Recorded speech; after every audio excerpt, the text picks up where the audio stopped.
Listen closely. We're getting new reporting about what's going on at the Biden campaign as we speak. Doug Cass, a hedge fund owner, a big DNC insider, just posted this. Quote, what I am hearing regarding Joe Biden, Ron Klain, that's the former chief of staff, and Barack Obama are having a sit down with the president today.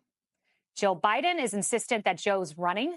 Kamala is furious that she is not being considered as a replacement. Whitmer and Newsom are. Interestingly, my neighbor in East Hampton is hosting the Bidens tomorrow. It will be an important tell if the fundraiser is canceled. Whoa. Okay, let's take this piece by piece. This is the claim of one hedge fund owner. Whoa. See, I've already said Jill Biden is insisting that Joe runs. And now, cackling Kamala, girl, you don't have anything to offer to the table. You really don't.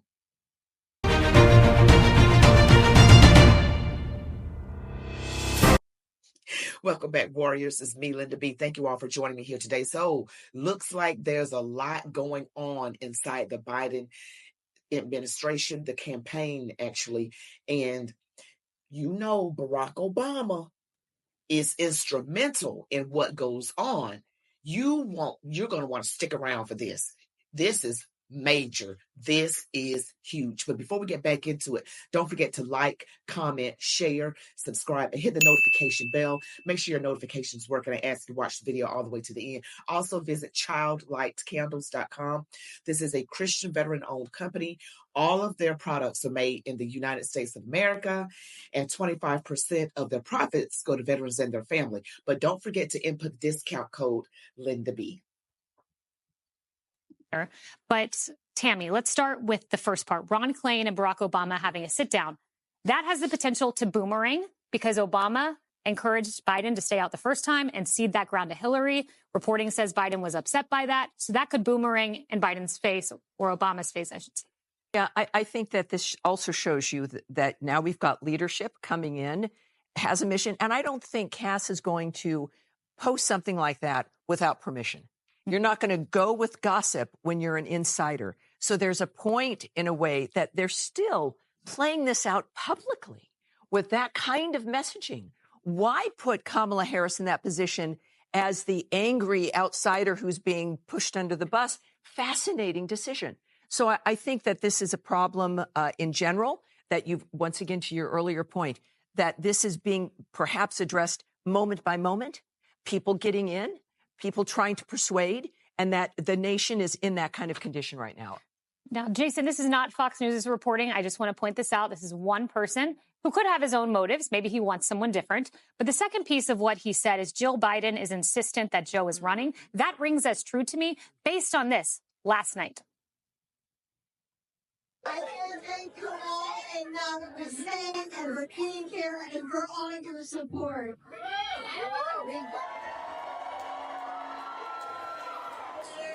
Joe, you did such a great job. You answered every question. And I reacted Brown. What did Trump do?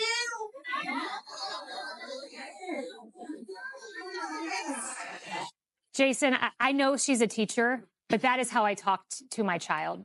Good job. You answered all the questions. Yeah, I think Joe Biden likes being president, quite frankly. And the problem here is there's not a natural succession plan.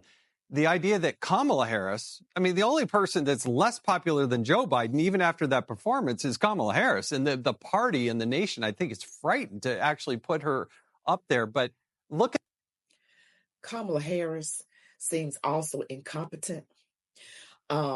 She just cackles. And it's crazy because I saw a clip from where she was answering questions as the district attorney, I believe, in San Francisco. And she, of course, that's some years ago, but she seemed on it.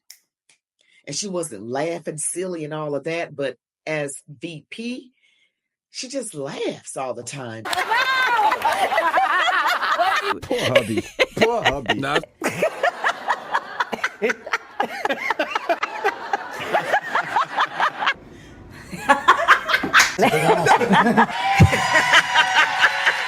It's just embarrassing. And she doesn't know what she's talking about, it seems. I don't know if that's I don't know what they were thinking when they picked her. I mean, I think they just was, again, doing that identity politics. We need a woman and then a woman of color, to appeal to certain voters. And I'm begging Americans to stop voting based on things that don't matter. Gender, skin color does not matter. What the person is able to do matters. And if it's what people seem to be attacking these days is straight, white, conservative men. But if that's the better choice as far as what they do for the country, then that's what we should choose. Don't get the person that doesn't bring anything to the table other than the fact they're just a poster, a billboard of diversity, but then they messing everything else up. Now, if you're going to get some diversity and of looks, at least let the person be competent. This DEI stuff, they get people that, in my opinion, and I know this is going off the rails a little bit. I know, but I got to say this, okay? It's in me to say it. So DEI, to me, is an insidious form of racism because they never seem to pick the person who is qualified. They just want them to look a certain way, and then they falter and mess up and screw everything up. And then what happens is like they're saying, well, we tried to help them and they still couldn't do it. That's because you didn't pick the smart Black or Asian or Latino person. You picked the dumb one. We got plenty of smart ones, but you never picked that one. You only picked the one that's dumb. And we got all these smart people of all ethnicities, just really sharp, really brilliant. And they pick the one that falters every time. It is a hot mess. Remember Claudine Gay of Princeton? Black female. I don't know if she's gay like her last name says, because, they got to check all those diversity boxes, as many as possible. And then, of course, you got Kathleen Kamala. You got all these identity things, and they falter.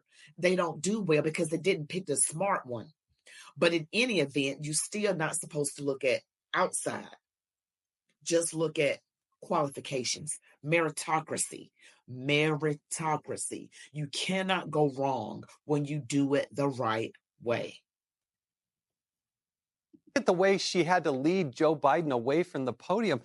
And Republicans, I think, would do well to just sit back and shut up and don't talk about, just run the Democrats, let the Democrats sort this out, let them talk about it, and just shut up and let them deal with it. They created this problem, so they got to live with it. They did. And I mean, Doug Cass says Kamala's furious and Newsom and Whitmer are being considered. I mean, whoa, who do you think should be the replacement? Well, first, I want to say that the vice president did a phenomenal job last night, by all accounts. Of Democrats who last night were bedwetting about Joe Biden said, and people who are not Kamala Harris fans, she said, she did a wonderful job. She was honest. She was forthright. She talked about policy. I think she's been doing a much better job on the stump, especially with women and communities of color. So I would not sleep on her.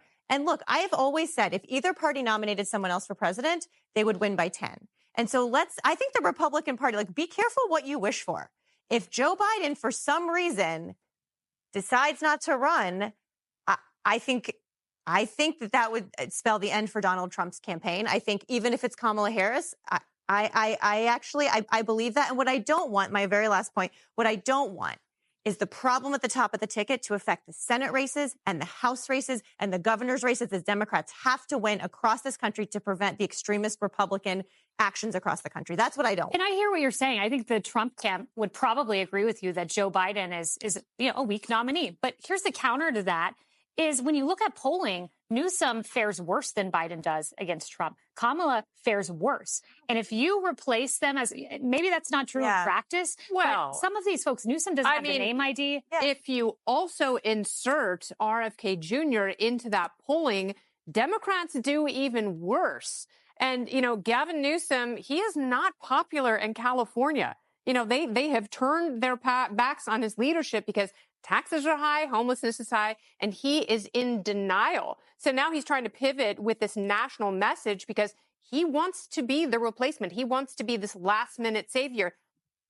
And see, I told you, people in California can't stand Governor Gavin Newsom. I'll say his name, Gavin Newsom. They can't stand him. Homelessness, taxes, crime, they don't like him. You all are in my comments saying that some of you live in California and you're saying, don't vote for him. Don't vote for him. Do not vote for him. You live in California and you know firsthand. I can only read about it and hear about it on the news. But those of you who live in California, give me more comments below, because Governor Gavin Newsom, he's a nuisance to you. And you want better leadership in your country. See, the Democrats don't have anything. Every time they look for something, it's like, dang it. You know, Joe Biden, Jim Crow Joe, he's not doing well cognitively. His wife wants him to run. They both want to still be it. You got that problem. Then you got cackling Kamala, who's furious, supposedly, that she's not being considered. She wants to be next, and rightfully so. She is next in line if something happens to Joe. If they decide, okay, come on, Joe. But Joe has to agree to it. Then you got another problem. You know, like I say, Gavin Newsom, if it's him, someone by the name of Whitmer that I'm not familiar with, but Gavin Newsom I'm familiar with. And he's not doing well in his own state, a state that has more than 50 electoral college votes. So a huge chunk of the electorate. And you all will probably, if you're thinking straight in California, and if Gavin Newsom is on the ticket for president, don't vote for him. Do not vote for him. You see what he has done to California. That means you won't even be able to move to another state and get some refuge from it, because he will, if you vote him in as president, that means he would turn all of the United States into what California is. And we don't want that. I live in Georgia. Things are much better in Georgia than they are in California. And they're doing great in Texas and Florida and certain other states. So give us some options to go somewhere else in America. Don't let Gavin Newsom make America like California. So that cannot happen. So now they got to find somebody else. We're going to see what these demon rats do. We're going to see exactly what they do, because they always have a trick up their sleeve. And you can be for sure they're not going to give in. They're not going to throw in the towel. They're going to fight tooth and nail to get what they want. But there's someone who they can't fight and win against, and that's Almighty God, because God is in control, and you can be for sure of that. Well, thank you all so much for watching. Don't forget to like, comment, share, and subscribe if you haven't already, and hit that notification bell. And thank you so much. And I also ask that you visit childlightcandles.com. This is a veteran Christian-owned company where 100% of the products are made in America, and they give 25% of the profits to veterans and their families. You all be blessed. Love God, your families, these United States of America. And as I always say, march on, warriors.